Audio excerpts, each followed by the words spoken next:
안녕하세요. 유튜브 채널 미독 주식 이슈워치입니다. 오늘은 최근에 IPO로 시장에 정말 뜨거운 관심을 받았던 기업이죠. 파이어플라이 에로스페이스, 티커는 FLY인데요.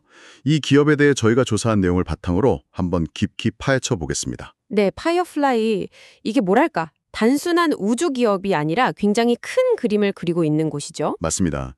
혁신적인 우주기술 기업이라는 기대가 큰데요. 동시에 저희가 좀 들여다보니까 상당한 위험 요인도 있어 보이더라고요.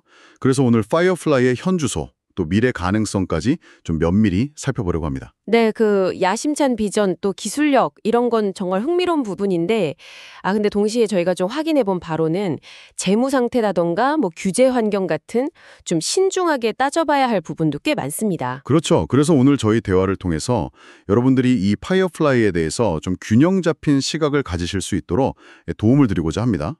그럼 먼저 파이어플라이가 도대체 어떤 사업을 하는 회사인지 그 개요부터 간단히 짚고 넘어가 볼까요? 네, 파이어플라이는 스스로를 우주 및 방위 기술 기업 이렇게 정의하고 있어요. 핵심은 그거죠.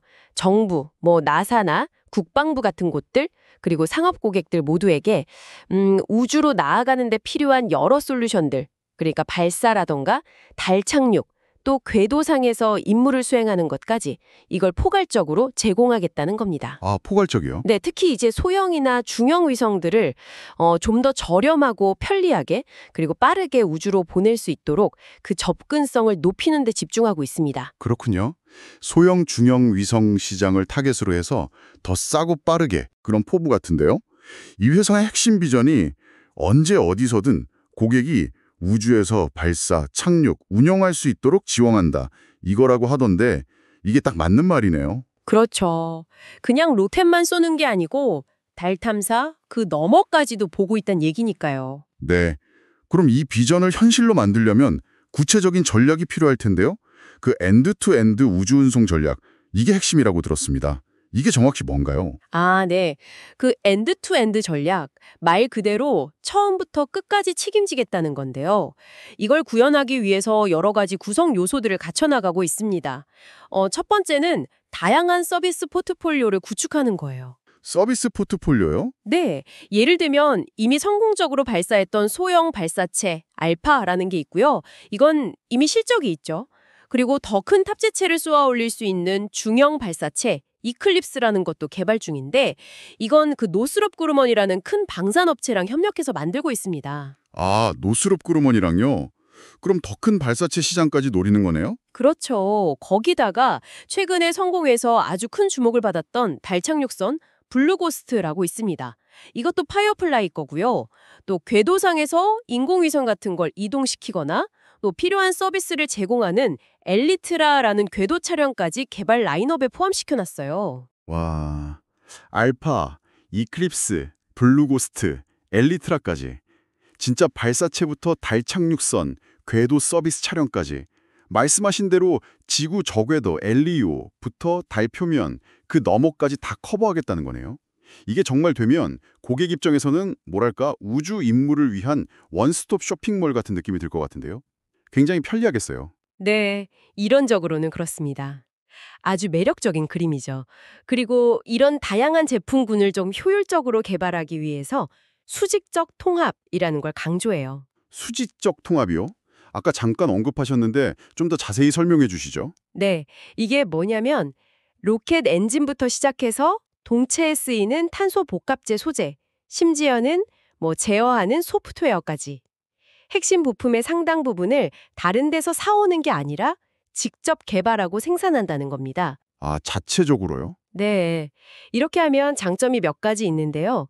일단 기술 개발 속도를 좀 높일 수 있고요. 비용도 절감할 수 있다고 주장합니다. 그리고 외부 회사에 의존하지 않으니까 뭐 공급망에 문제가 생길 위험도 줄일 수 있고요. 자체 생산이니까 통제가 가능하다. 이런 거군요. 그렇죠. 또 하나는 이 여러 프로젝트들 있잖아요.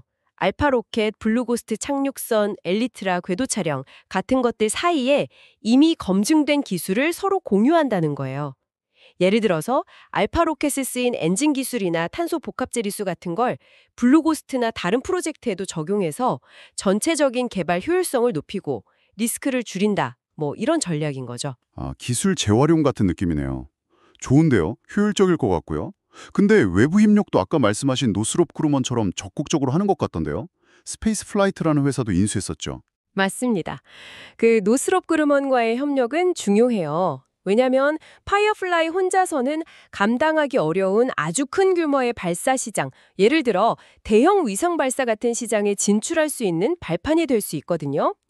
그리고 스페이스 플라이트 인수는 고객의 위성을 원하는 궤도에 아주 정확하게 내려주고 또 궤도상에서 운송하는 그런 능력을 강화하기 위한 전략적인 M&A였습니다. 그렇군요. 그러니까 자체 개발 역량에다가 외부 협력, M&A까지 활용해서 서비스 범위를 넓히고 시장 점유율을 높이려는 거네요. 네, 그런 전략이죠.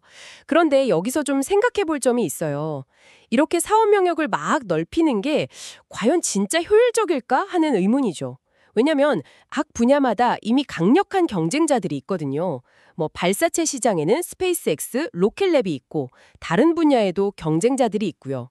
그런데 파이어플라이가 가진 자원은 한정적일 텐데 이 모든 전선에서 다 최고의 경쟁력을 확보할 수 있을까? 이건 좀 지켜봐야 할 부분입니다. 자칫하면 자원이 분산될 위험도 있거든요. 아, 문어발식 확장이 오히려 독이 될 수도 있다. 이런 말씀이시군요. 일리 있는 지적입니다. 정말 복잡하면서도 흥미로운 전략이네요. 그럼 이 사업 모델을 통해서 실제로 어떻게 돈을 벌고 있는지 그 수익 구조를 좀 더 자세히 들여다볼 필요가 있겠어요. 네, 그렇죠. 현재 파이어플라이의 가장 핵심적인 수익원은 뭐니 해도 소형 발사체 알파를 이용한 위성 발사 서비스입니다. 이게 주력 사업이죠. 알파 로켓 발사요? 네. 마침 소형 위성 시장이 굉장히 빠르게 성장하고 있잖아요. 그래서 나사나 미 우주군 같은 정부기관 그리고 여러 민간 기업들과 발사 계약을 맺어서 매출을 올리고 있습니다. 실제로 2024년 매출 성장의 가장 큰 동력이 바로 이 알파 로켓 발사 계약들이었어요. 아, 그렇군요. 수요가 있으니까요. 네, 수요는 분명히 있죠. 하지만 여기서 또 고려해야 할 게 이 소형 발사체 시장이 경쟁이 정말 치열하다는 겁니다.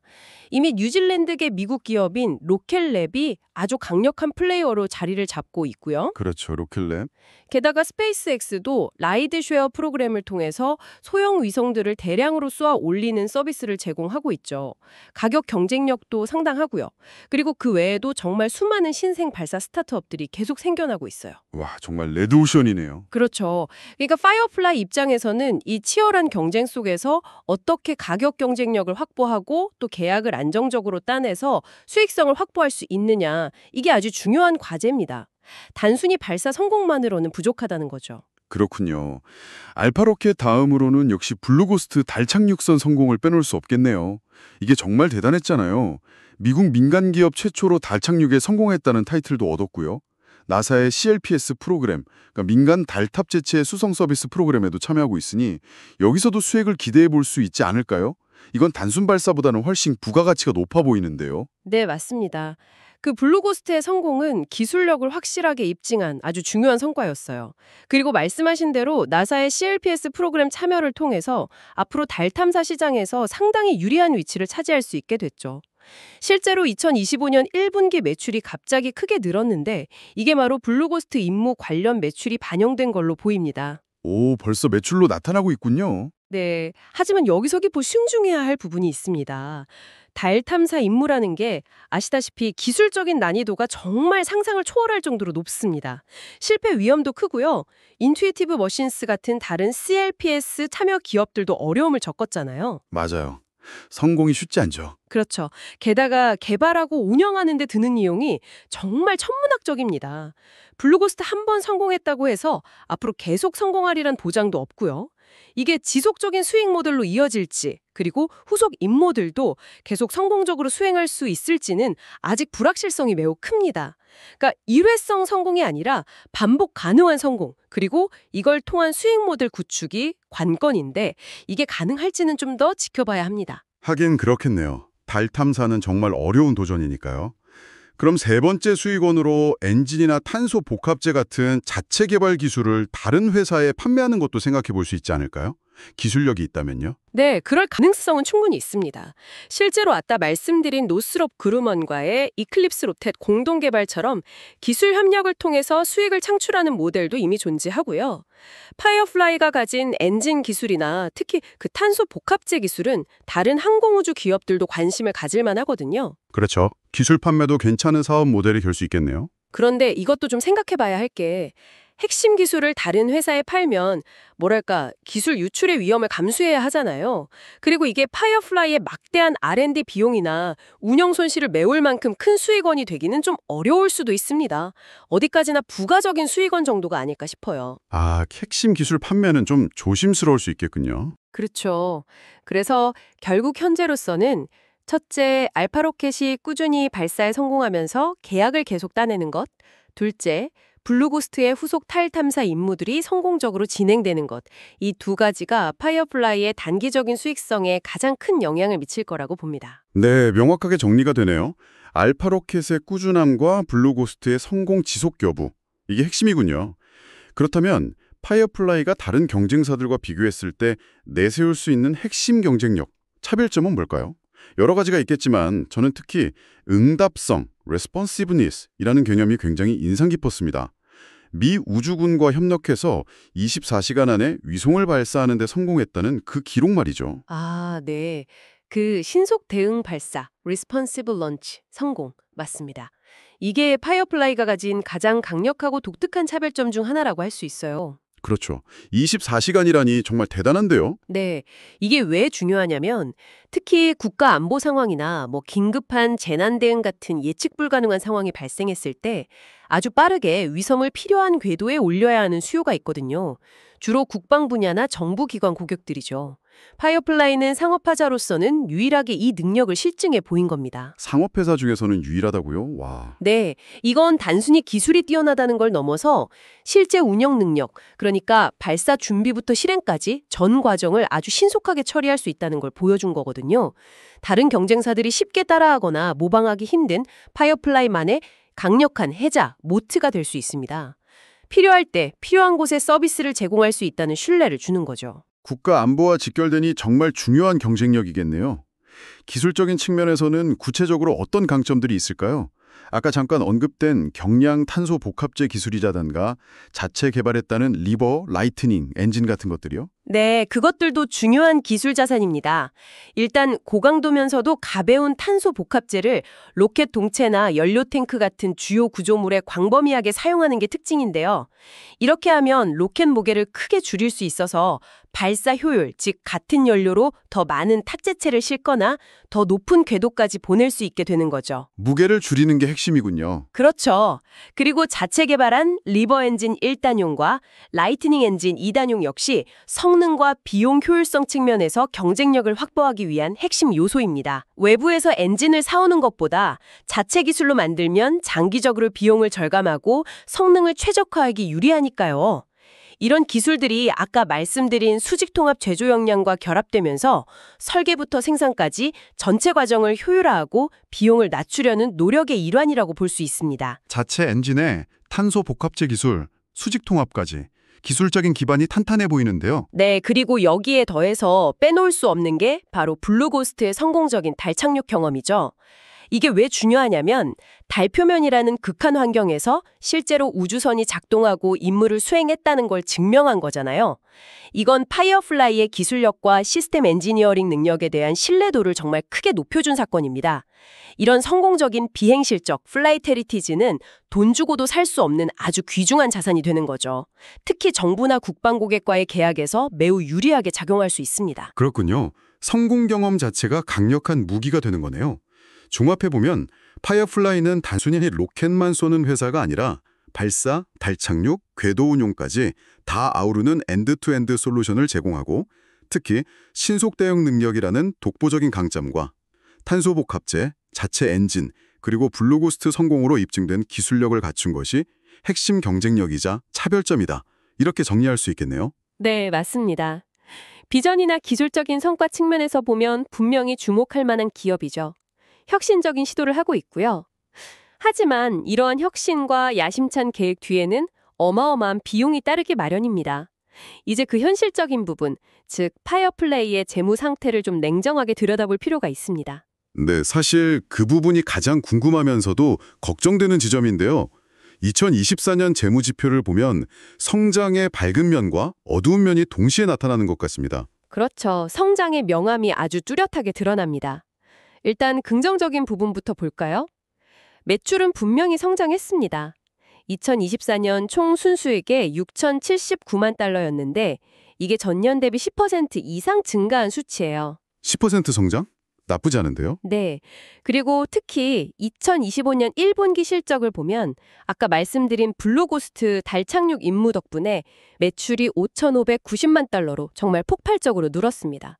전년 동기 대비 거의 7배 가까이 증가한 거죠.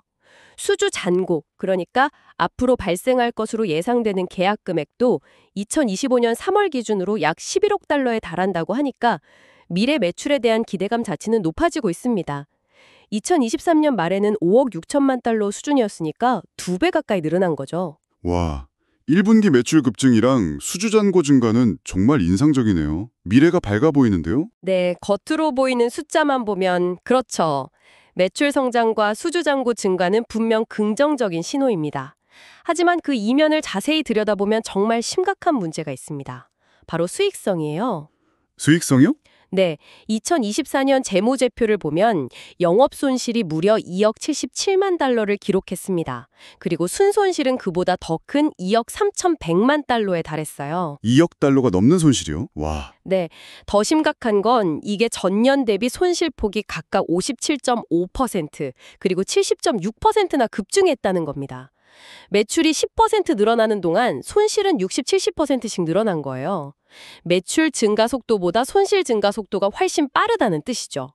2025년 1분기에 매출이 크게 늘었음에도 불구하고 여전히 막대한 순손실을 기록했습니다. 아, 매출이 늘어도 손실이 더 커진다니 이게 왜 그런 건가요?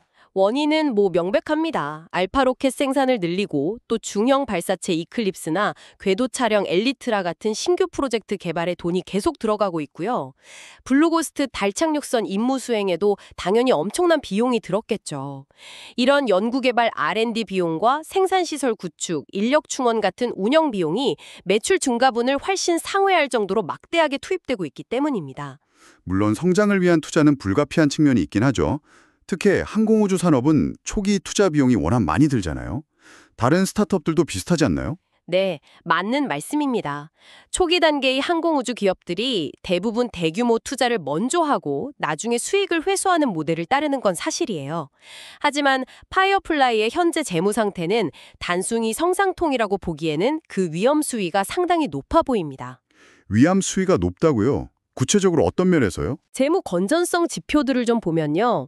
2025년 3월 기준으로 총 부채가 총 자산의 약 89%에 달합니다. 그러니까 회사 자산의 거의 90%가 빚이라는 거죠. 89%요? 거의 다 부채네요. 네. 그리고 부채를 자기 자본으로 나눈 부채 비율은 305.5%입니다. 자기 자본보다 빚이 3배 이상 많다는 뜻이에요. 이건 재무적으로 상당히 불안정한 상태라고 할 수 있습니다. 또 단계적으로 갚아야 할 유동 부채보다 단기 자산이 더 적다는 점도 잠재적인 유동성 위기 가능성을 시사합니다. IPO로 자금 조달을 꽤 많이 하지 않았나요? 8억 달러 넘게 조달한 걸로 아는데요. 네, 맞아요. IPO를 통해서 약 8억 6,800만 달러, 거의 8억 7천만 달러의 자금을 확보했습니다. 이게 큰 동이 된 건 사실이지만 현재 파이어플라이가 돈을 쓰는 속도, 즉 현금 소진율, burn rate를 감안하면 이 자금이 과연 언제까지 버틸 수 있을지 의문입니다.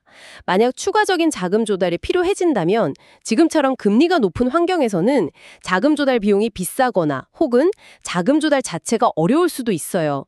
최악의 경우 유상증자 같은 걸 하게 되면 기존 주주들의 주식 가치가 희석될 수도 있고요. 아, 그렇군요.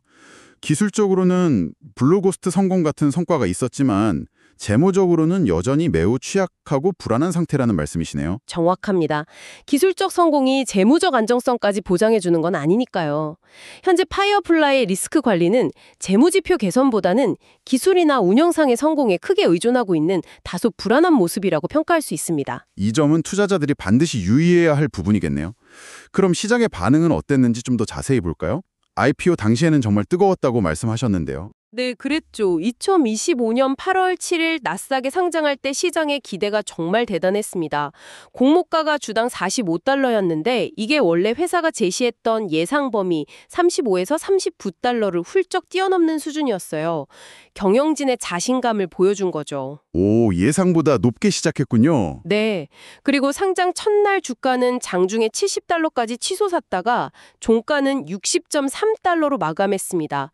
공모가 대비 약 34%나 급등한 거죠. 첫날 종가 기준으로 시가총액이 85억 달러에 육박했으니까 시장이 파이어플라이의 가치를 얼마나 높게 평가했는지 알 수 있습니다. 85억 달러요? 대단했네요. 투자자들이 뭘 보고 그렇게 열광했을까요? 아무래도 말씀하신 파이어플라이의 그 엔드-투-엔드 비즈니스 모델의 잠재력, 그리고 블루고스트 달 착륙 성공으로 입증된 기술력, 또 나사나 미 우주군과의 계약 같은 실적들이 투자자들의 기대감을 크게 자극한 것 같습니다. 우주산업 자체에 대한 낙관적인 전망도 한몫했고요. 네, 이해가 갑니다. 하지만 그 뜨거웠던 열기가 계속 이어졌을지는 의문인데요. 아무래도 재무 상태가 발목을 잡았을 수도 있고요. 곧 2분기 실적 발표가 예정되어 있다고 하셨죠? 9월 22일에요? 시장에서는 어떻게 전망하고 있나요? 회사에서 뭔가 가이던스를 내놓은 건 없나요? 안타깝게도 아직 회사 측의 공식적인 2분기 실적 가이던스는 발표되지 않았습니다. 보통 실적 발표 전에 가이던스를 미리 내놓기도 하는데 아직 없는 상태예요. 가이던스가 없군요. 그럼 뭘 보고 예측해야 하죠? 이럴 때는 애널리스트들의 전망치, 즉 컨센서스를 참고할 수밖에 없는데요.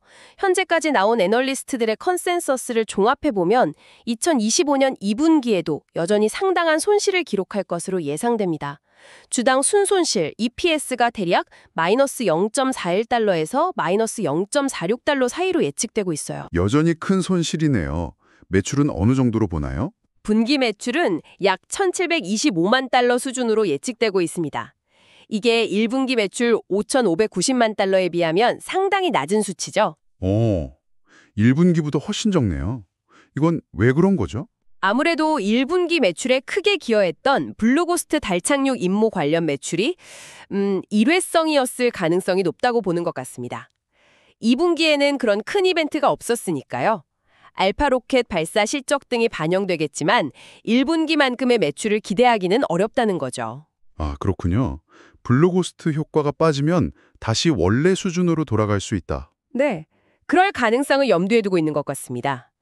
이처럼 회사 공식 가이던스가 없는 상황에서는 애널리스트들의 컨센서스가 사실상 시장의 기준점, 벤치마크 역할을 하게 됩니다. 그래서 실제 실적이 발표됐을 때 이 컨센서스보다 좋으냐 나쁘냐에 따라 주가가 크게 움직일 수 있어요. 정보가 부족하니까 변동성이 더 커질 수 있겠네요. 그렇죠. 만약 실제 실적이 컨센서스를 크게 상회하거나 하회하는 어닝 서프라이즈나 어닝 쇼크가 발생하면 주가 변동성은 정말 예측하기 어려울 정도로 커질 수 있습니다. 투자자 입장에서는 현재로서는 정보 부족으로 인한 불확실성이 매우 높은 상황이라고 할 수 있습니다. 네, 실적 발표를 앞두고 정말 중요한 포인트네요. 그럼 앞으로 파이어플라이를 계속 지켜보고 분석할 때 어떤 점들을 핵심적으로 봐야 할까요? 여러 가지가 있을 텐데요. 먼저 긍정적인 측면에서 미래 성장 가능성을 확인하는 게 중요하겠죠. 네, 맞습니다. 첫 번째로 주목해야 할 것은 역시 경영진이 제시할 미래 성장 예측치, 특히 매출 및 이익 성장률 가이던스입니다. 그리고 그 가이던스를 실제로 달성할 수 있는지 여부를 계속 추적해야 합니다. 현재 애널리스트들은 앞으로 파이어플라이의 매출이 연평균 41.2%, 이익 손실 감소는 연평균 67.6% 성장할 것으로 상당히 높게 예측하고 있거든요. 회사가 이런 높은 기대치를 충족하거나 넘어설 수 있는지, 그 근거는 무엇인지 경영진의 설명을 잘 들어봐야 합니다. 연 40% 이상 매출 성장, 60% 이상 이익 개선이라 정말 야심찬 목표네요. 이게 가능하려면 수익성 개선이 필수적이겠네요. 바로 그 점이 두 번째 핵심 포인트입니다. 수익성 지표의 변화 추세와 구체적인 흑자 전환 시점에 대한 계획입니다. 현재 파이어플라이는 수익성이 전혀 없는 상태잖아요. 2025년 3월 기준으로 순이익률이 무려 마이너스 258.6%입니다. 100원을 벌면 258원을 손해본다는 뜻이죠. 마이너스 258%요? 정말 심각하네요. 그렇죠. 따라서 영업이익률과 순이익률이 어떻게 개선되는지 그 추세를 면밀히 봐야 하고요. 더 중요한 것은 경영진이 언제쯤 흑자 전환을 목표로 하고 있는지, 그리고 그 목표가 현실적인지, 또 구체적인 개선 계획은 무엇인지를 확인하는 겁니다. 단순히 비용을 줄이는 것만으로는 한계가 있을 테니 계약의 수익성을 높이거나 새로운 고부가가치 서비스를 성공시키는 등의 노력이 필요하겠죠. 네, 수익성 개선과 흑자 전환 계획 정말 중요하겠네요. 그럼 사업적인 성과 측면에서는 어떤 지표들을 주목해야 할까요? 뭐 금융회사처럼 연체율 같은 건 없겠지만요. 네, 그렇죠. 사업 성과 지표로는 크게 두 가지를 봐야 합니다. 첫째는 알파로켓의 발사 성공률입니다. 발사체 사업에서 신뢰도는 생명이거든요. 꾸준히 안정적인 발사 성공 기록을 쌓아 나가야만 고객들의 신뢰를 얻고 계약을 지속할 수 있습니다. 발사 실패는 재정적으로도 큰 타격이지만 신뢰도 하락이 더 큰 문제일 수 있어요. 그렇죠. 발사 성공률이 중요하겠네요. 두 번째는요? 두 번째는 수주 잔고의 양과 질입니다. 아까 11억 달러라고 말씀드렸는데 이 잔고가 계속 증가하는지도 중요하지만 그 내용, 즉 질도 중요합니다. 예를 들어 나사나 국방부 같은 안정적이고 규모가 큰 고객과의 신규 계약이나 기존 계약 갱신 현황을 봐야 하고요. 또 계약 조건이 파이어플라이에게 유리한지, 수익성은 어느 정도인지도 파악해야 합니다. 단순히 잔고 숫자만 늘어나는 게 아니라 실제 수익으로 이어질 수 있는 양질의 계약을 확보하는지가 관건입니다. 블루고스트 후속 임무의 성공 여부도 당연히 여기에 포함될 거고요. 네, 발사 성공률과 수주 잔고의 질, 알겠습니다. 그럼 주주가치 측면에서는 어떤 걸 봐야 할까요? 당장은 배당금 지급이나 자사주 매입 같은 건 기대하기 어려울 것 같은데요. 맞습니다. 현재 재무 상태로는 배당이나 자사주 매입 같은 주주 환원은 거의 불가능하다고 봐야죠. 따라서 지금 단계에서는 IPO를 통해 조달한 막대한 자금, 그 8억 7천만 달러를 얼마나 효율적으로 사용하는지가 중요합니다. 그 돈이 정말 약속대로 연구 개발이나 생산시설 확충에 제대로 투입되고 있는지, 그래서 실질적인 기술 경쟁력 강화나 비용 절감 효과로 이어지고 있는지, 이런 정보들을 회사가 투명하게 공개하고 주주들과 소통해야 합니다. 자금 사용의 투명성과 효율성, 중요하네요. 또 다른 포인트가 있을까요? 마지막으로 규제 환경 및 정부 정책 관련 코멘트를 주의 깊게 봐야 합니다. 파이어플라이는 정부 의존도가 꽤 높은 편이잖아요. 그래서 예를 들어 미국 연방항공청의 FAA의 발사 관련 규제가 어떻게 변하는지, 혹시 알파 로켓 발사 중에 문제가 생겼을 경우 후속 조치는 어떻게 진행되는지 등이 중요합니다. 또 나사의 예산이나 국방 예산 변동에 따라 계약 규모가 달라질 수 있으니 이런 외부 요인에 대한 경영진의 대응 전략과 리스크 평가를 확인하는 것이 장기적인 안정성을 판단하는 데 필수적입니다. 네, 정말 다각도로 살펴봐야 할 것들이 많네요. 가이던스 달성 여부, 수익성 개선, 사업 성과, 자금 사용 효율성, 그리고 외부 환경 변화까지. 그럼 이제 좀 더 장기적인 관점에서 파이어플라이가 직면할 수 있는 리스크와 반대로 성장 기회는 무엇인지 나눠서 이야기해보죠. 먼저 리스크부터 짚어볼까요? 어떤 점들이 가장 우려되나요? 장기적인 리스크 요인은 크게 세 가지 정도로 볼 수 있을 것 같습니다. 첫 번째는 방금 말씀드린 규제 및 정책 환경의 불확실성입니다. 파이어플라이는 나사나 국방부 같은 정부기관 고객에 대한 의존도가 상당히 높아요. 이건 안정적인 수입원이 될 수도 있지만 반대로 리스크 요인이 되기도 합니다. 정부 정책 변화에 민감하다는 거군요. 그렇죠. 예를 들어 FAA가 발사 관련 안전 규제를 갑자기 강화한다면 발사 일정이 지연되거나 추가적인 비용이 발생할 수 있습니다. 또 정부 예산이 삭감되거나 특히 국방 예산이 줄어들면 파이어플라이의 주요 수익원이 직접적인 타격을 입을 수 있고요. 나사의 우주 탐사 프로그램, 예를 들어 CLPS 프로그램의 예산이 조정되거나 혹시라도 중단된다면 블루고스트 사업에도 큰 차질이 생길 수 있습니다. 이런 정책 변화는 파이어플라이가 통제하기 어려운 외부 변수이기 때문에 항상 리스크로 작용합니다. 네, 정부 의존도가 높은 사업의 숙명이네요. 두 번째 리스크는 뭔가요? 두 번째는 거시경제 변수와 자본 조달 리스크입니다. 파이어플라이는 지금 계속해서 막대한 손손실을 기록하고 있잖아요. 이런 상황에서 거시경제가 불안정해지면 큰 위협이 될 수 있습니다. 예를 들면 어떤 영향이 있을까요? 가령 지금처럼 고금리 환경이 지속된다면 만약 파이어플라이가 추가적인 자금이 필요할 때 신규 자본을 조달하는 비용이 크게 증가하거나 아예 자금 조달 자체가 어려워질 수도 있습니다. 또 경기 침체가 오면 투자 심리가 위축되면서 특히 파이어플라이처럼 아직 수익을 내지 못하는 기술주에 대한 자금 유입이 줄어들 위험이 크고요. 돈줄이 마를 수도 있다는 거네요. 그렇죠. 가장 근본적인 문제는 현재의 매출 성장이 비용 증가를 따라잡지 못하고 있다는 점입니다. 이 구조가 개선되지 않으면 결국 추가적인 자금 조달이 계속 필요할 텐데 그럴 때마다 주식 가치가 희석될 가능성이 있고 재무 건전성은 더욱 악화될 수밖에 없습니다. 이게 가장 큰 내부 리스크라고 할 수 있어요. 재무적 리스크가 가장 심각하군요. 세 번째 리스크는요? 세 번째는 경쟁 심화와 기술적 실패 가능성입니다. 아까도 말씀드렸지만 우주 발사 시장, 특히 소형 발사체 시장은 경쟁이 정말 치열합니다. 스페이스X, 로켓랩 같은 기존 강자들뿐만 아니라 새로운 경쟁자들이 계속 등장하고 있죠. 이들과의 경쟁에서 기술적 우위나 가격 경쟁력을 유지하는 것이 쉽지 않을 수 있습니다. 또한 우주 사업은 본질적으로 기술적 실패 가능성이 항상 존재합니다. 알파 로켓 발사가 실패하거나 블루고스트의 다음 임무가 실패할 경우 재정적 손실은 물론이고 회사의 신뢰도와 미래 사업 전망에 치명적인 타격을 줄 수 있습니다. 재무자본 조달 리스크, 경쟁 기술 실패 리스크. 정말 만만치 않은 도전 과제들이네요. 하지만 이런 리스크에도 불구하고 파이어플라이에게는 분명 매력적인 성장 기회도 있겠죠. 어떤 점들을 기대해 볼 수 있을까요? 물론입니다. 어려움이 많은 만큼 기회 요인도 분명히 존재합니다. 가장 큰 기회는 역시 우주 경제 자체의 구조적인 성장입니다. 우주 경제 성장요? 네.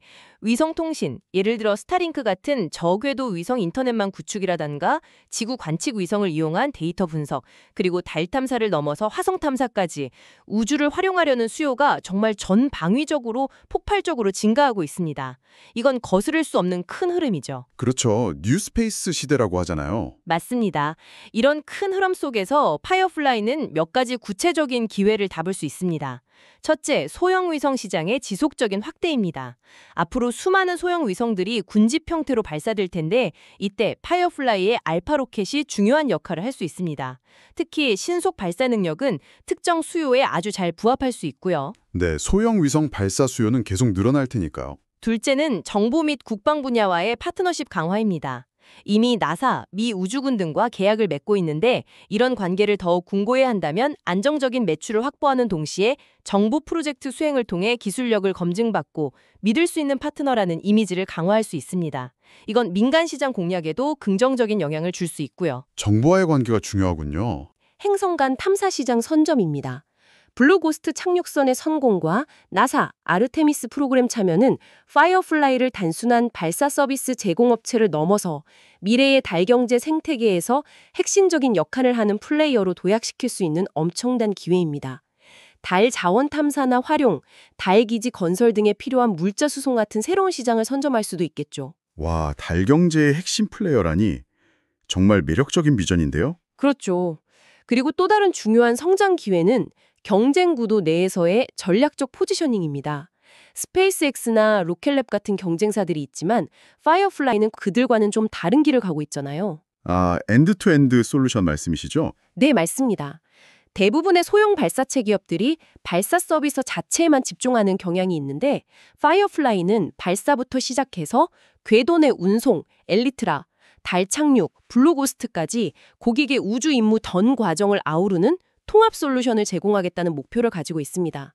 이게 성공적으로 구현된다면 고객 입장에서는 여러 회사와 접속할 필요 없이 파이어플라이 한 곳에서 모든 서비스를 해결할 수 있으니 고객 충성도를 높이고 추가적인 수익을 창출하는 데 유리할 수 있습니다.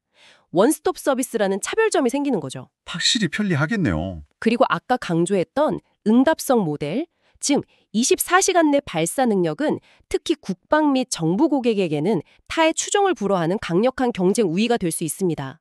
이건 단순히 기술만 좋다고 되는 게 아니라 발사 준비 과정, 인력, 인프라 등 모든 운영 요소가 결합되어야 가능하기 때문에 경쟁사들이 쉽게 모방하기 어려운 파이어플라이만의 독특한 해자, 모트가 될 수 있습니다. 네, 엔드-투-엔드와 응답성. 이 두 가지가 파이어플라이의 핵심 성장 동력이자 경쟁 우위가 될 수 있겠군요. 네, 그렇습니다. 이런 기회들을 잘 살린다면 현재 재무적인 어려움을 극복하고 뉴스페이스 시대의 중요한 플레이어로 성장할 잠재력은 충분히 가지고 있다고 봅니다. 자, 오늘 이렇게 파이어플라이 에어로스페이스에 대해서 정말 다양한 각도에서 깊이 있게 이야기를 나눠봤습니다. 마지막으로 오늘 나눈 이야기들을 한번 정리해 볼까요? 네, 좋습니다. 파이어플라이 요약하자면 이 회사는 우주 발사체부터 시작해서 달 착륙선, 궤도상 서비스까지 말 그대로 우주 임무의 처음부터 끝까지 책임지는 엔드투엔드 솔루션을 제공하겠다는 아주 혁신적인 비전을 가지고 있습니다. 그렇죠. 그리고 그 비전을 뒷받침하는 실제 기술력도 보여줬고요. 소형 발사체 알파의 발사 성공 기록, 그리고 무엇보다 미국 민간 기업 최초로 달 착륙에 성공한 블루고스트는 파이어플라이의 기술력을 확실히 입증한 사례입니다. 맞습니다. 거기에 더해서 24시간 내 위성 발사라는 신속 대응 능력은 특히 국방 및 안보 분야에서 다른 경쟁사들이 갖기 힘든 독보적인 강점이라고 할 수 있습니다. 이런 기술력과 비전, 그리고 정부와의 강력한 파트너십을 바탕으로 뉴스페이스 시대를 이끌어갈 잠재력을 분명히 보여주고 있습니다. 네, 정말 밝은 미래가 기대되는 부분들이 많습니다. 하지만 동전의 양면처럼 이 밝은 전망 이면에는 우리가 반드시 짚고 넘어가야 할 상당한 위험 요인들도 존재한다는 점을 명심해야 합니다. 순조롭게 이루어질 수 있을지에 대한 불확실성도 크고요. 그렇죠. 기술 개발에는 성공했지만 아직 돈을 벌지는 못하고 있다는 게 현실이니까요. 네.